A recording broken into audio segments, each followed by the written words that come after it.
Good afternoon, everyone. Welcome to our third board engagement support webinar brought to you by the Youth Worker Wellbeing Project, Building Boards That Work, Practical Steps for Lasting Success. My name is Cassie Wade. I am the Vice President of Youth Worker Wellbeing with Indiana Youth Institute. Thank you for joining us for today's webinar. We are always grateful for the chance to connect with you as a community of Indiana youth workers committed to meeting the needs of youth and children in the state of Indiana.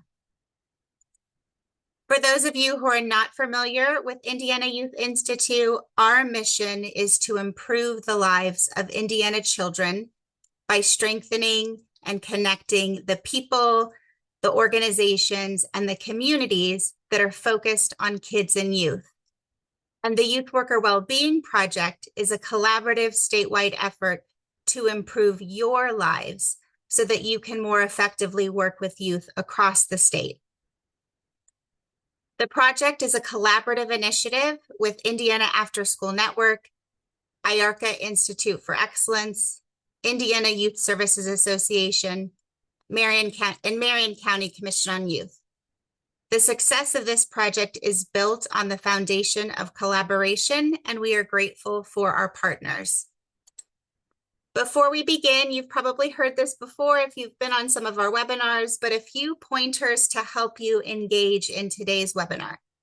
If you experience any technical issues, please use the chat feature. We have our colleagues here to help you. Send us a message and we'll be happy to assist. We also encourage you to engage with one another, ask questions throughout the webinar. Use the chat to connect with the group and the Q&A feature for questions, and also upvote questions you'd like to see us prioritize. After today's presentation, you'll receive a follow-up email with a short evaluation. Your feedback is appreciated and helps inform future webinars. And once completed, you'll receive a certificate of participation. This webinar recording, along with all of IYI's webinar recordings, are available on our website to revisit and to share with your colleagues. We are excited to continue our board engagement support services with our partner from Loring Sternberg and Associates. These services are designed for youth-serving organizational leaders to increase their capacity and confidence in working with their board of directors. We know that strong boards improve and support the working conditions of youth workers.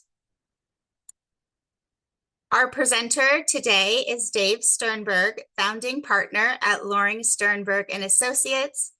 With more than 30 years of experience and a senior governance consultant with BoardSource, he has a wealth of information to share with you today, and I will turn it over to Dave with that. Thanks, Cassie. I'm assuming if you're nodding at me that you can hear me and everyone else can, so we're in good shape. It's good to be with you again today. And as we did in the previous session, I encourage anyone from the IYI team to interrupt with pertinent questions that I might miss, so don't hesitate to interrupt me. So I'm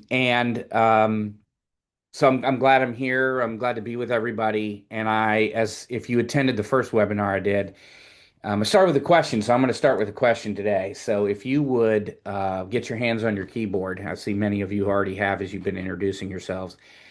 My question would be, what are some of the things, regardless of whether you happen to be a board member or a staff member, what are some of the things you would like to see as areas of improvement for your board, or maybe expressed a different way, what are some frustrations you might have with things the board is or isn't doing? Go ahead and put some of those in chat, and let's see what we get to see if we sort of end up with a similar group experience. So I'm going to take a minute, let you all fill that in, and again, see if you all fall in line with one another.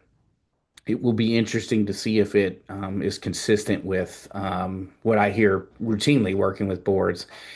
Engagement, accountability, failed leadership, Okay. Oversight, I'm going to assume that's oversight versus management. Board engagement, engagement of younger board members, lack accountability, recruitment of more board members. Alan, this might be a very pertinent session for you. Finding the right board members, accountability and transparency. All right, you can keep sharing those as I go. So, what I like, fundraising ideas, activities, what I like about today's session isn't that I'm doing it, it's that I think it's going to offer you all collectively some tools to deal with some of these challenges, hopefully. And here's why I say that. Um, where I find all of this starts is, went one too far. Where I find all of this starts is in how we go about recruiting board members. I often say, that who we have around the board table today is a reflection of who we brought to who's in our boardroom and at the board table.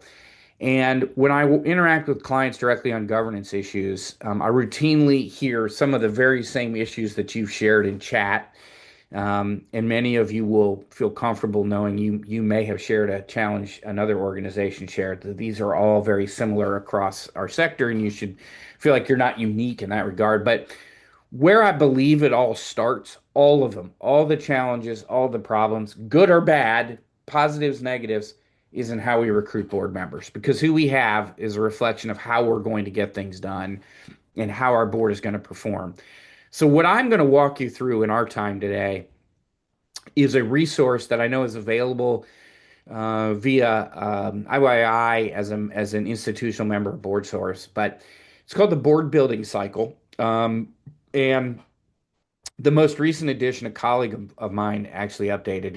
It's even better than the old one. That's hard to believe, but um, I'm going to walk you through it because what it does is it shares with you the tools and strategies on how to recruit a high performing board. What can become or should become a high performing board. Now, you may hear me in the time we're together use the term steps. And I want you to know that they simply identify the parts of the cycle. The word steps usually implies, if we think of a set of steps, we get to the top or the bottom and we're done. This is a continuous cycle. So there's phases, they're interconnected, and you will see how they all get interconnected. Don't view them as when I get to the end, I'm done, because smart organizations are continuously engaging in this cycle. So I want you to think about it from that perspective. Um, so, step one is identifying the skills and expertise and connection and knowledge that we would like to have on our board. Now, the way the board building cycle shares and I share with clients is to create a board profile for your board. And here's a sample, and you will of course get these slides, and you can get this resource, and the samples are in the resource as well. But what you essentially do as an organization is create a matrix, a profile, a spreadsheet, whatever term works for you. And as you can see here, there are a variety of categories in each of these: age, gender, right, sexual orientation, race, ethnicity, community connections, areas of expertise, styles, qualities, financial resources. You think about all of those categories. This isn't done for you in the way you have to do it. It is a kind of a pro forma you could work from. And then with each of those categories, then the descriptions. And so what you do is without bias of who is on the board, who's here now, none of that matters. You create this matrix. And then you would then take your current board members and mark them on the matrix. Okay. So you would take board member A, you'd mark their age, their gender, etc. Board member B, age, gender, board member C. You'd mark all the categories that apply. And what you notice are two very distinct things. One is the areas that you now are represented in terms of what you think is important for this matrix for your board. What we have. It's how I say this is what we have. Then what you notice are the gaps. What are the areas that didn't get a check or an X? And of those areas, which of those are important? Because the goal is not to make sure every single box gets checked. The goal is to maintain a matrix that is reflective of who we have and where our gaps are and what are important from those gaps.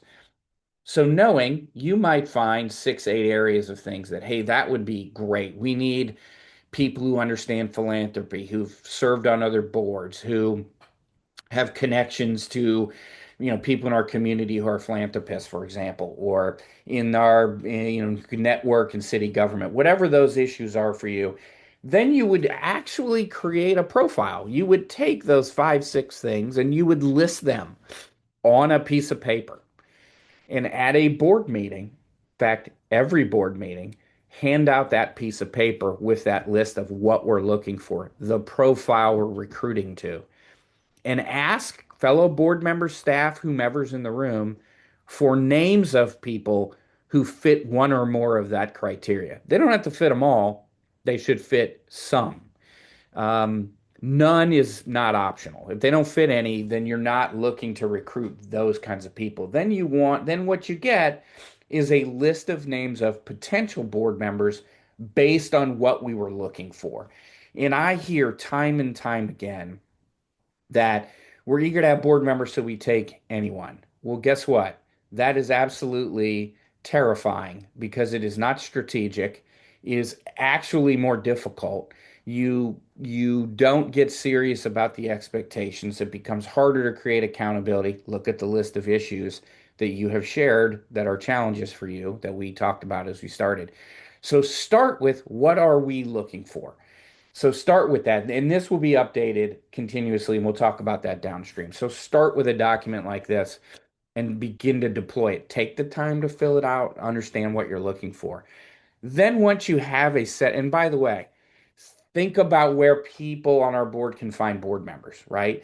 All the places that we know people. What I always find fascinating is when we have a list of the criteria we're looking for, then people can apply that to where they know people instead of just thinking about this broad world of my personal public. It's too broad. Okay, not everyone I know should serve on this board, right? So be strategic about that. Then once you have that set of names, then you want to cultivate those individuals. Now let me speak to this for a minute because what our sector does is they fast track this, and sometimes they fast track it to our own detriment.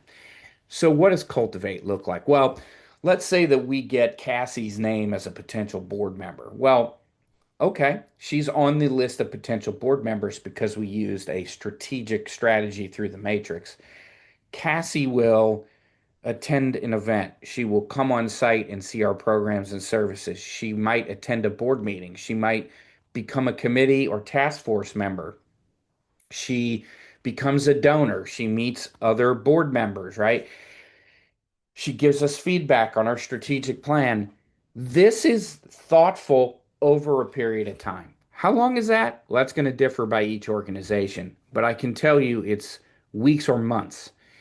What we tend to do is get Cassie's name, we call her, and we ask her to join our board. And so there's no opportunity for either us to get to know Cassie and understand if this is a good fit, and for Cassie to take any time and understand if it's a good fit. And so we fast track this project. And when we take the time to cultivate, we have the conversations about what is our board role. We have conversations about our culture on our board. We let board members understand more thoroughly what does serving look like. We give them the time to talk to other board members. This is a way better, more thorough way of making sure that, again, we end up with the kind of board members that are going to be valuable to our organization. Now, after that period of time, we may want to invite Cassie to serve on our board, which you see here in step three, which is recruit. Okay. And incidentally, think about the ways in which you are cultivating potential board members. Is it a name, two meetings, invite to the board, or is it a thoughtful process that takes some time? And once Cassie is has been cultivated and we feel it's time to invite her, we will recruit her. We will then ask her. And I want to share a way in which I encourage organizations to think about how do we recruit board members because it isn't what you say is important and how you say it is important. So I might sit down with Cassie and say, Cassie, in 6 weeks, we're having elections. at which time we're going to invite new board members to the board, nominate and elect new board members, as we have some board members whose terms are expiring. And I'd like to know if we might consider you. Now, what I said wasn't, I didn't wing it. I said some very important things in that statement. So let me break down what I said. I said 6 weeks from now. I didn't say, Cassie, tomorrow are the elections. Now, I don't really care what your answer is. We're going to vote yes for you and we'll call you. Okay. Cassie now has some time to think about the answer. I'd love for her to say yes immediately, but she has time. The other thing I said that's important is, Cassie, to replace board members whose terms are expiring. She is now recognizing that we're not asking her for a lifetime commitment, and a definitive end to this. Now, I might have added people who served total of 6 years. I might have said we'd like you to consider one term. There's some ways to share that. But what I want to communicate to Cassie is this is not, something that will last the rest of her life. So I also said consider, which means you may not be considered. Now, that's rare if we follow the cultivation process. It's just rare. By the time we get there, people are eager that Cassie's ready to be considered. Now, Cassie can share with me one of three responses. She could say yes, no, or maybe, some variation of those responses. And a no is going to be disappointing for sure. But what I like to do is explore a no. Did no mean no altogether? Or did no mean you need more information? Or did no mean you have other questions? And again, Cassie can say no. She could say, I got a promotion and I'm going to have less time. And I think what we want to do is invite her to be engaged and in another way. Well, that's terrific that you got the promotion. Maybe you would serve on our finance committee. They meet virtually, it's quarterly, you can do it from wherever, it's in the evening, it's more convenient. How do we keep her engaged? It's not, well, gee, we spent all this time, go away, good to meet you, right? And yes or maybe are very good responses, but they require that we ensure that we have shared what the expectations for service are. Okay, so a board member expectation, and hopefully all of your boards have a board member expectation. This should be shared at this time. Some groups say to me, we do cultivate and we share that during that time that we've been cultivating, Cassie, which is great. Okay. Make sure you pull it out again and make sure she knows you must attend all meetings, not some percentage of meetings, right? You must make a contribution, not if you will, but you must make a contribution. I have carefully over the years thought about how I talk about that, and my current favorite way to talk about the contribution piece is that you must make an annual gift large enough you care how the organization spends it. That's not a number. That's not determining for someone what the number is. That's simply letting them know that it ought to be a large enough gift that it's super meaningful to you. Okay. Um, I want to make sure Cassie knows what the expectations are, but I definitely want to be transparent. I definitely want to be clear about what the role is. I emphasize the giving piece. And I also want to let her know that we do a board member evaluation, which I'm going to talk about in a little bit. But she needs to understand as a candidate what's in front of her because it isn't helpful when you elect someone and then tell them what the rules are. So I've, talked about the first phase, which is this being strategic about who we might invite to serve and how we prepare them to the point that we might ask them to participate as a board member. Those steps alone, I'm told, are fundamentally different than what organizations do. And I strongly encourage a look at what are you doing? Which of those pieces make sense for you? Then, and Cassie's going to be elected, you can see this process really brings you to a point that it's just highly unusual that someone is not considered. We've vetted one another, both from individual and organizational perspectives. So then we want Cassie and all new board members to be oriented. And orientation hopefully begins before board members start attending board meetings, hopefully in a best case scenario. We want to prepare board members to serve immediately. One of the things that has frustrated me for years is to talk to new board members or younger terming board members with less tenure and find out, hey, when did you feel like you were ready to participate? And you know, you you find out they said I wasn't ready for 2 years. What a giant, colossal waste of time. I see Catherine has a really interesting questions here, and I want to address it because it does come up a lot. Catherine, you've asked, do you eliminate potential board members who have a passion about the mission but don't have the ability to get big financial gifts, et cetera? I paraphrased. The answer is absolutely not, because I did not say to you, your gift must be X. I simply said you must make a gift and it must be large enough you care how it's spent. I didn't say measure yourself against other board members. I didn't say measure yourself against other community members. I said, or encourage you to think about saying, it's important you're a donor. If you're not, others in the community, why would they support an organization you are not a donor to? And so I'm big on 100% participation. I hope that was a helpful answer to you, by the way. Um, but the new orientation process ought to prepare me to serve. So I don't go to that first meeting with a bit of a lag of, gee, I'm finally ready to, raise my hand and speak. So for those of you who have orientation, excuse me, we had the traditional board member handbook. Now I'm old, so it really was a handbook, and you got the three-ring binder, and you got, and you can still do that. I'm all in favor of that. Many people have gone to online systems like Onboard and Boardable, and those are great. They can be helpful, or they do Google Drive, etc.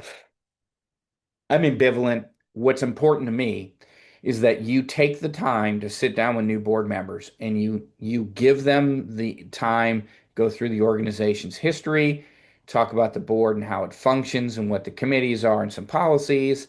You talk about, how do we operate from a governance perspective? What are the lines between board and staff? That came up earlier. Culture, what's the culture of the organization? And I have you, Katie, on your question, very common. This is not a staff driven activity. Okay. Board members care and feed for their young. We are our own body and we are responsible for ensuring board members are oriented. Now, caveat, would I involve my board or my CEO or senior staff? 100% I'd involve them.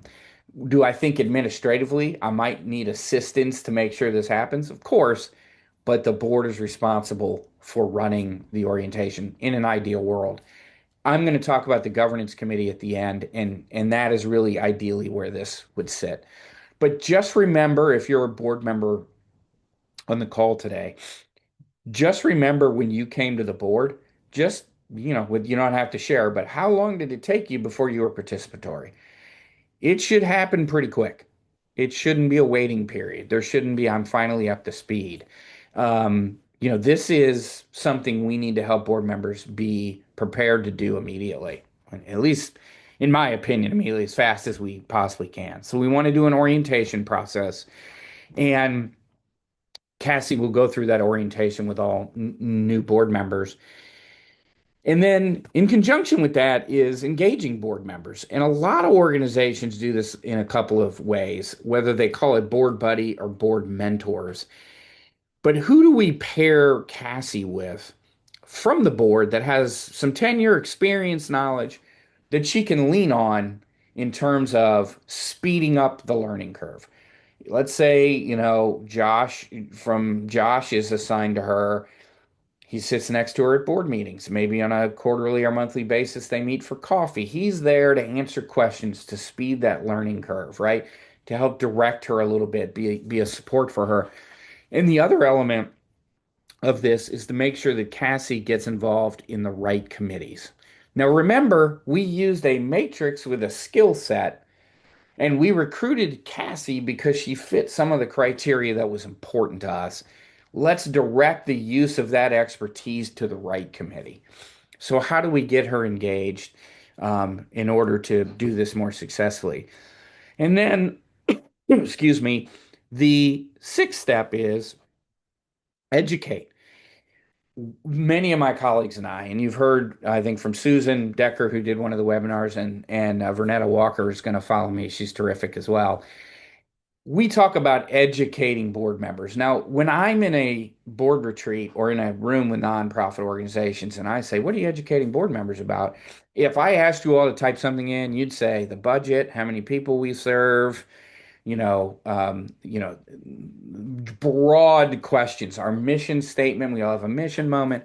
What I'm talking about are the things that will make our board members better at the work they're going to do. So for those of you, for example, at the start of the webinar who said, fundraising, I'd like the board to be more engaged in fundraising, well, are we teaching them how to ask for money? Are we educating them on wills and bequests? Do our board members know what an RMD or a QCD is? These are basic things that you could start every board meeting with. Start the board meeting for 10 minutes and give me the download on what's important about this. Now, this isn't all about money. You can see my list here. Organizational outcomes are important. What is the impact of money at the state and federal level on our organization? What are our competitors doing? How do we stack up against our competitors? That's a relevant thing. If board members are going to be externally facing, we need to prepare them to serve that role. We need them to feel confident that when they go out in the community, they can talk about our organization. When they're with their peers, they can talk about how they give, why they might consider, do they have a donor advised fund and do they make QCDs? All the different things that we just want them to be comfortable. Experts, not necessarily. Comfortable for sure. I end my list with teach powerful stories. This is not, in my opinion, the mission moment where we learn about how we're impacting someone's life. I think those are great. This is about giving board members the tools to develop their own personal story about the organization. Because when they go out in the community and talk, they need to do it from that standpoint. I'm involved because A, B, C, D, E, F, G is happening in our community, and we're having an impact on that. And this is what makes me so passionate about the organization. These moments are super important, and we get so mired in running a meeting that show and tell in committee meetings, we don't spend any time helping board members get prepared. And this is a great way to do that. So that those components are the building, if you will, the preparing, the supporting board members in terms of the work that they're going to do out in the community. So we have, how did we strategically bring people, phase one? How are we growing, supporting, and developing them, phase two? Phase three, these three interconnected phases, are really how do we continue to grow the board through what is going to be moving people on and off and creating a sense of accountability. One of the best ways, well, this always gets to be a fun topic. I am unabashedly a supporter of term limits, and term limits look like this. They are each board member can serve terms that are X years long and no more than X consecutive number of terms, leading to a maximum amount of time a board member is on the board. So if you say, well, we have term limits, each term's 3 years, they can serve as many as they're elected to. That's not a term limit. Those are just terms. A limit ends and finalizes the number of years on a board. Now, this is not a legal issue. The state of Indiana is ambivalent to whether or not you have term limits. They don't, there's no law that mandates these. Here's why I think they're a great idea. Number one, just my experience alone leads me to a point where when a board is in turmoil or stuck, what I find nearly every time is there were no term limits. It's the same people at the table making the same observations and doing work in the same way. That's not helpful. Additionally, it is lack of community connectivity. It's not that those who are on the board aren't connected. It's that we have little ability to get into new areas in our community because we're not changing the people. And changing the people brings new ideas, fresh perspectives, right? It also forces boards to recruit. It forces them to go and look who's here, What do we need to do relative to bringing new people on? Some people are going to leave. This is a refreshment opportunity for our board, and it's super healthy. So think about that and how it impacts your organization. I want you to be honest. You shared concepts or you shared things that you think are challenges with your board or opportunities, or you got to ask yourself, what's the average tenure of a board member? Generally, I find it's very high when we get stagnant. Um, the other component is evaluation. Now, I said to Cassie, we're going to do board member evaluation. I want you to know that we do that. And many of you in the opening shared that board engagement, board accountability are issues. And when we have a, first of all, you need a set of rules. What is the board expectation statement? That's one. What is expected? And two is how do you want to enforce those rules? Where I find the problem occurs generally is we're not enforcing our own rules. So we have an expectation statement, but we're not enforcing it. And we have term limits, which is a way, if I serve one term and I'm not performing, I'm not asked back for another term. If there's no term limits, that's not a mechanism that's going to be helpful in bringing new people on. So we talk about evaluation a couple different ways. Excuse me, I have that thing that's going around. One is a board member self-evaluation. Heather, I'm on it. I'm going to explain it to you who does it. One is a self-evaluation. Now you can do these a number of ways. I've done a very simple one here where you as a board member come in at the last meeting of the year, end of the fiscal year, you write your name and the date, and you answer these questions. Do I understand and support the mission? Yes. Am I knowledgeable? Right. When you get to number 4 in my example, do I assist with fundraising or give a personally significant gift to the organization? There's only one right answer. It's yes. It's not no or not sure. Now, if you answer no or not sure, that's the wrong answer. Not sure, frankly, is no, in my opinion. Okay. So, whatever these questions are, they should reflect what is on that board expectation statement that Cassie was shared with Cassie and all board members. These questions are simply did you or did you not do it? Now, they're not on a scale of 1 to 10 or 1 to 5. They are yes, no, or I'm not sure. And I don't do a Likert scale because I don't know what a 3 is. If everyone answers a 3, the average is 3, we must be good. No, this is something for you to look in and say, did I do this or not do this? Now, I'm a big fan of like an open-ended comments at the bottom. What else do you want to share? You can write whatever you want. This gets turned in. It's completed and handed back. We don't start the meeting until we've handed this in. And back to the how part that Heather asked, which I'll share again in a minute. This is not a staff function. The board is accountable to the board. The CEO doesn't, they're not accountable to the CEO. You probably all know this. We said this in one of the other webinars. The board is the boss. The CEO works for the board. Yes, I want you to have a good relationship. I want it all to be, amicable and a partnership. I get all that. The board is responsible for the board. Okay. So Kate and I'll give you or Heather, I mean, I'll give you more detailed information about the who. But what's important is it's not the staff. Okay. There are other ways to measure board performance, and I have a board scorecard here, and I share this because many boards like so that go back to the thinking about the individual. That's my individual board expectation. This is how do we track overall board performance, and we can track whatever we want as a board consistently over time, but we just want to choose what we can track that's factual, that isn't an opinion. I don't Bill was at the meeting but he didn't behave. Like, that's irrelevant. Was Bill at the meeting? Yes or no? Okay.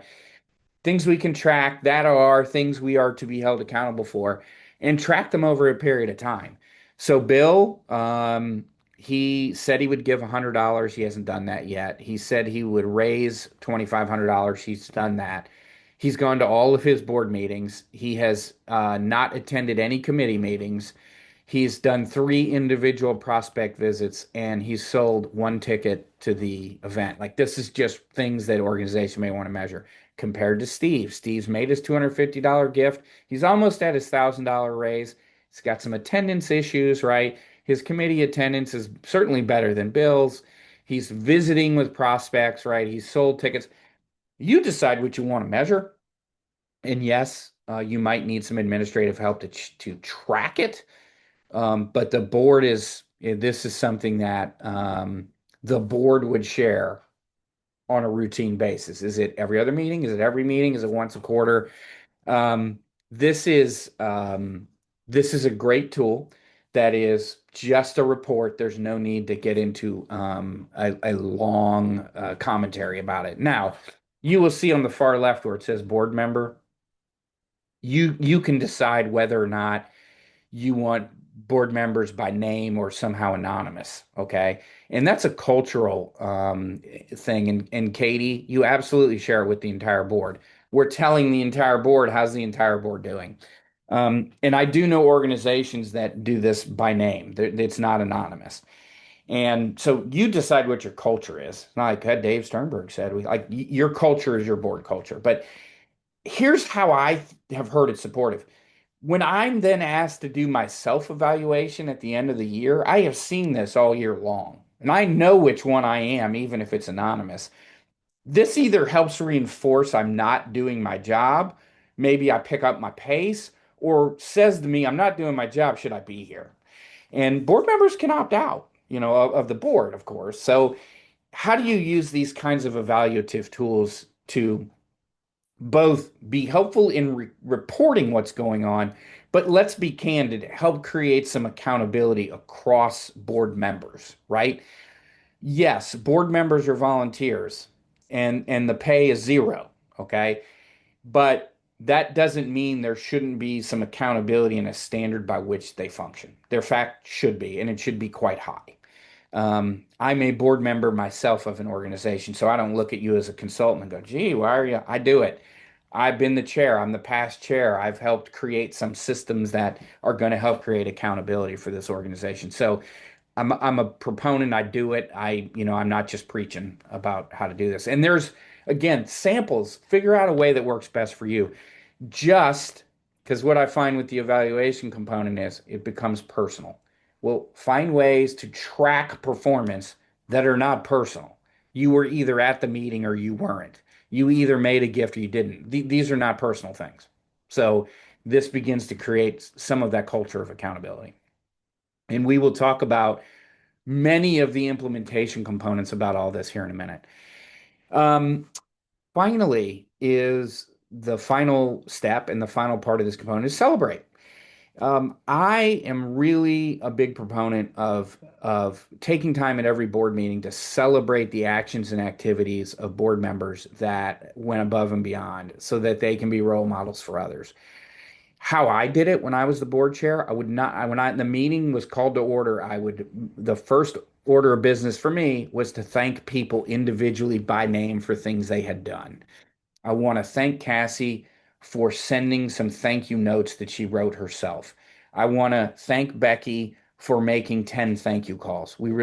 That's how I would do it. I know an organization many years ago that on the boardroom table or wherever the board meeting was, there was a basket of kudos bars.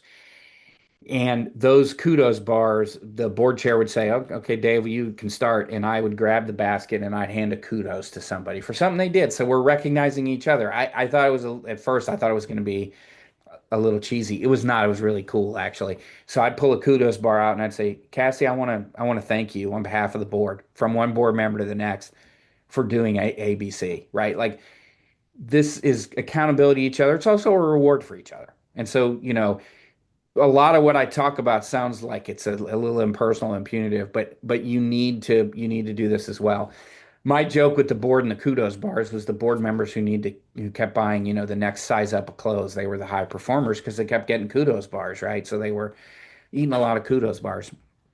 So those are the interconnected phases by steps. And the question that essentially was asked indirectly, but was asked on some of the how do we do's, who's in charge of, really comes down to who's in charge of doing this work. So I'm going to talk to you about who's in charge of doing that work. So now is um, to send your questions. I'm, taking a moment to pause here, but send your questions, your thoughts, your ideas, anything that's top of mind right now. But many of you many organizations have what they call a nominating committee. And that nominating committee is typically where board members come through to be elected to the board.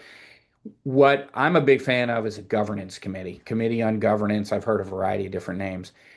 This is the nominating committee operating at a higher level. Now, you could have both those committees, but many of us have small boards. And one of the challenges we run into is we have 8, 10 board members and 6 committees. Like, it's not the most opportune or the most efficient way to run the board to create this accountability and become highly effective. A governance committee has these responsibilities, and I wanted to share them with you because you'll see how the board building cycle integrates into these responsibilities.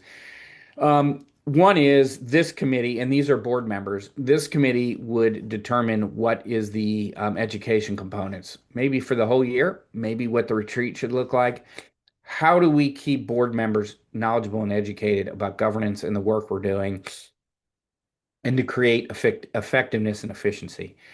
This committee would create that matrix and maintain it and update it on a frequent basis. So when I go all the way back to step one in the matrix, this committee is charged with overseeing and implementing and keeping current that board matrix.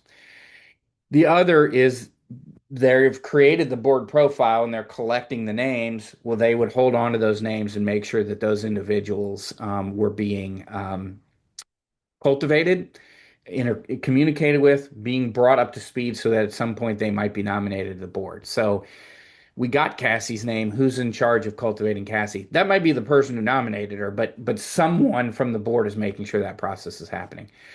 Um, Term limits, when you have them and you enforce them, this committee decides, Cassie served one term. This is the end of that second or third year of her term. Do we want to renew her or invite her for another term? The answer might be no.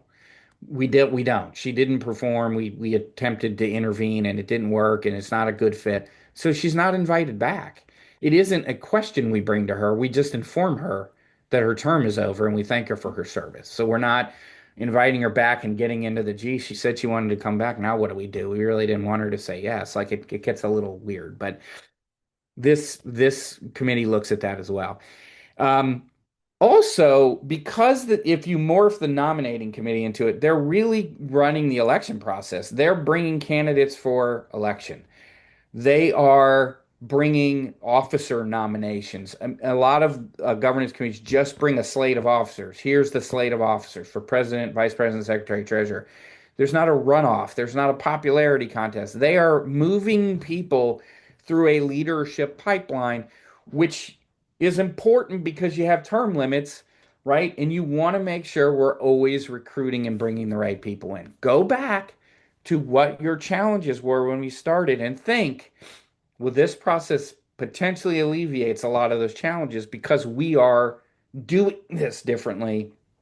We are doing this more strategic. We are doing this more thoughtfully. Now, the board self-assessment piece, those that first of all, the self-evaluation, if that's a tool you use, that goes back to the governance committee. Collected, chair of the governance committee receives those. They are reviewed by the committee, and the committee looks at them and says, are these a reflection of what this individual board member accomplished?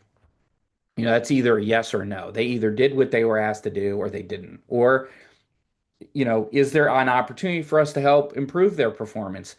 Here's what I hear anecdotally is that Cassie's filled out the form.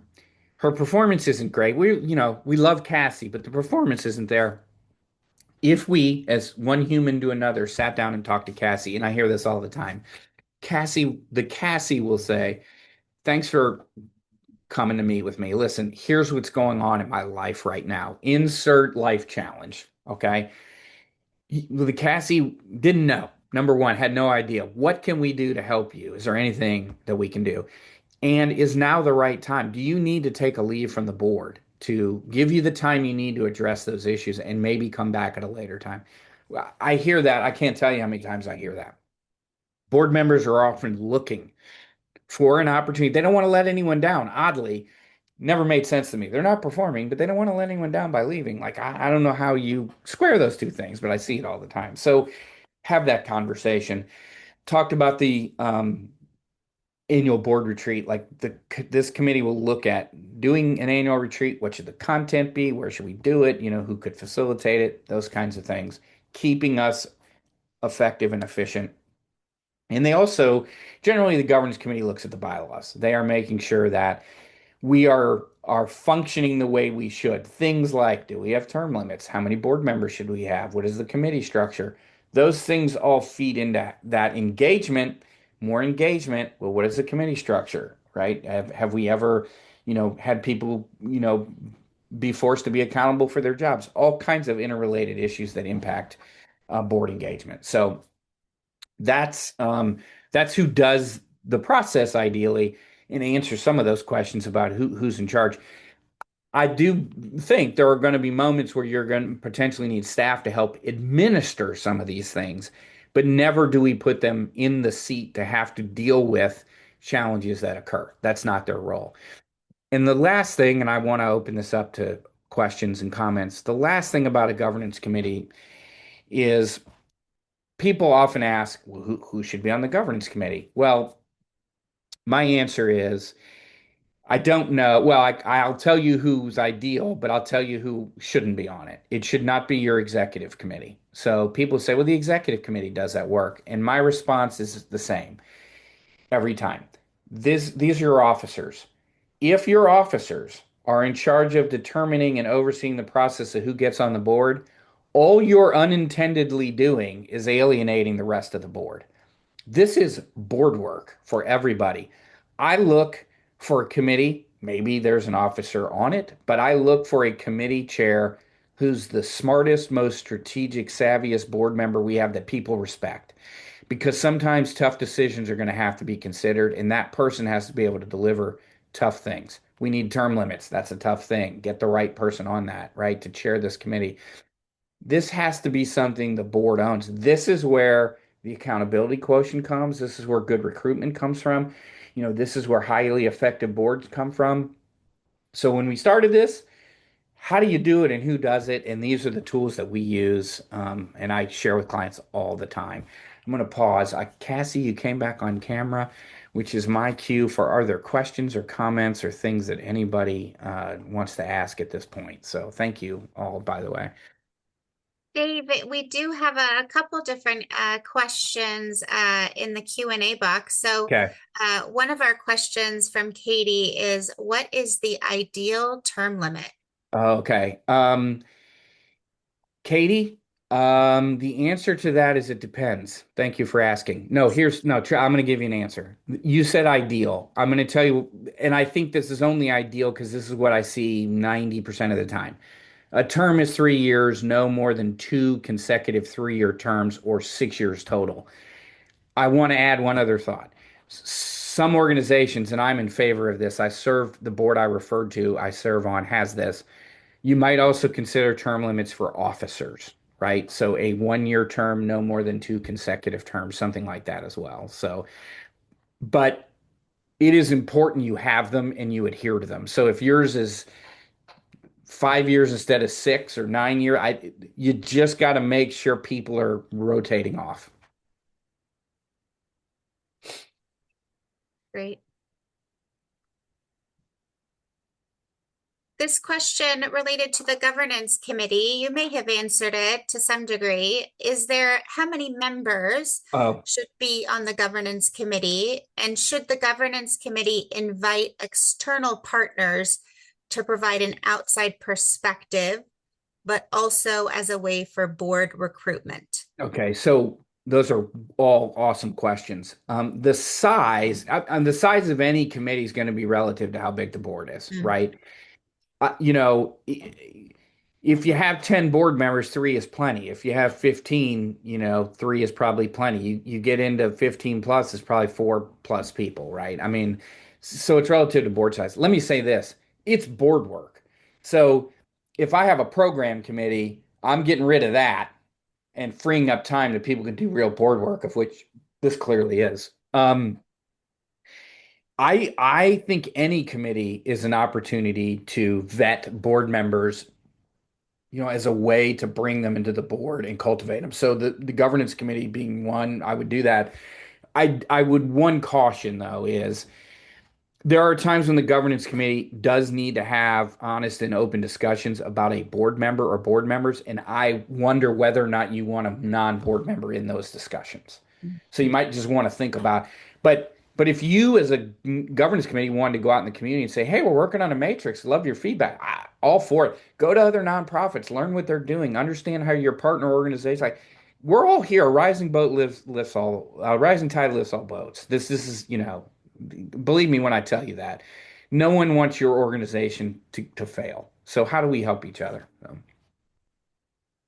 Thank you. Yeah. Another question, what is your advice for an ED whose board consistently puts recruitment and governance back on them? The executive committee even made board recruitment and engagement one of the ED's SMART goals. Oh, wow. Okay. That board needs some governance education. I mean, there's zero question about that. So, Cassie, you guys are institutional members at BoardSource, right? Correct. Okay. So I'm going to tell you to get two documents. Okay. Not, I mean, this I would distribute to everybody. There's the 10 responsibilities. It's a red book. It's called the 10 responsibilities. Imagine that. I would start with having board members read that book. And by the way, the board source books are short. They're not, long, I always tell people they have pictures because if they didn't, I wouldn't read them. The 10 roles and responsibilities, they need to Yep. understand that if they read that, they would see that they're completely wrong. Okay. These are not debatable where we're different. Nope. Okay. The other is this board building cycle. So my question or my response to that individual asked the question is, if there are any board members you have, maybe they were on today's session, maybe not, but who you could sit down and share this session with, who would who would get what I just said, who one-on-one with you fundamentally would understand this, then I would work with that individual to start changing some of that board culture. But I don't know who asked the question, and I don't know what the board culture is, but that I could probably list six things that are pretty common that I see. It's anyway, so you need to educate the board. Yeah, but before I go down diagnosing something, I don't even know who asked and who the board is. So, yeah. Great. Okay, one more question. Oh, how do you help a consistently underperforming board member, specifically one who is not engaged, basically not engaged at this point? What's your Okay. recommendation? Well, I think there's two things. I have two recommendations. I don't know what I don't know, of course. I don't know if either will work. One is if you got term limits, that solves your problem. They've been term limited out, and whoever else has been term limited out, you got to, okay. The second thing is, um, have you ever considered starting a external leadership team council of some sort, not an advisory board, that you could move sitting board members to under the auspices of once they're nominated and moved to that, they're no longer on the governing board and don't have a vote. I mean, that's another option. I've seen groups do that. Here's a stunningly simple third option. Now, whoever asked that question, you feel free to respond to what I'm about to say because you may say we already tried that. You need to have someone sit down with them and have a frank conversation and say, I respect you to the point that it's being noticed that you're not participating. And I want to share that with you because I'm afraid it doesn't look good on you, and I don't want to see that happen. So is there something going on? Is there a reason? Is there something you might just simply find out the person's ready to move on anyway. So I offered two. There was three ideas. But that individual may just have sent something back, said, Dave, we tried that. It was a terrible idea. Our feelings were hurt, coffee was spilled. I don't know. So, Yeah. Well, Dave, thank you so much for your yeah. partnership and great information and resources. And so we'll look to share. You will receive a copy of this presentation. So we are closing in on the board engagement webinars. As a reminder, these are open to everyone. We have one additional session planned in June, and we also have recordings available. So you heard Dave mention previous webinars. If you missed them, go to our website, view the recordings, share those with your board members. Before we close, I want to remind you about the services offered by the Youth Worker Wellbeing Project. We are offering a variety of programs and services to improve your lives. This includes no-cost access to telemedicine and virtual mental health services. We have more than 300 youth-serving organizations enrolled, impacting close to 15,000 youth workers across the state. Grant funding to sustain and improve well-being in the workplace, and also additional webinars for organizational leaders and human resources professionals to learn about best practices and the latest trends in employee benefits. If your organization is not already enrolled in telemedicine and virtual mental health services, this is one way that you can demonstrate care for your employees. And we are now enrolling youth serving organizations. So you can scan the QR code to complete an eligibility verification survey here. It is a quick two-step process. I mentioned earlier, we have a couple upcoming webinars that are coming up, again, designed to equip youth serving organizations and human resources professionals with the knowledge and tools about employee benefit packages, again, to boost employee retention and satisfaction and employee well-being. We have a webinar in 2 days, so May 14th. Again in June, and then also August 13th. You can register for those at youthworkerwellbeing.org or on our IYI events page. If you aren't already connected to your outreach manager, they offer a variety of local opportunities to connect with professionals and youth serving organizations in your community. Get to know and connect with your regional outreach manager. They open doors to opportunities, they foster collaborations, and they also connect you to IYI resources. As we close today, we thank you so much for being here. You can scan the QR code here to be redirected to what would be a feedback survey about today's presentation. Once you complete that, you will receive a certificate of completion for today's webinar. We appreciate you being here, your impact, your voice, and your choice to partner and to learn with us. Again, later today, you will receive an email with a copy of the presentation, a link to complete the survey. So if you don't have your phone out now scanning this QR code, it's okay. We're going to send you an email. If you don't receive the email, check your junk, as sometimes the email goes there. So it may have been directed there. And we, again, are just grateful for you. And on behalf of Indiana's youth, thank you so much for showing up today and every day for Indiana's youth. This concludes today's presentation. Thank you.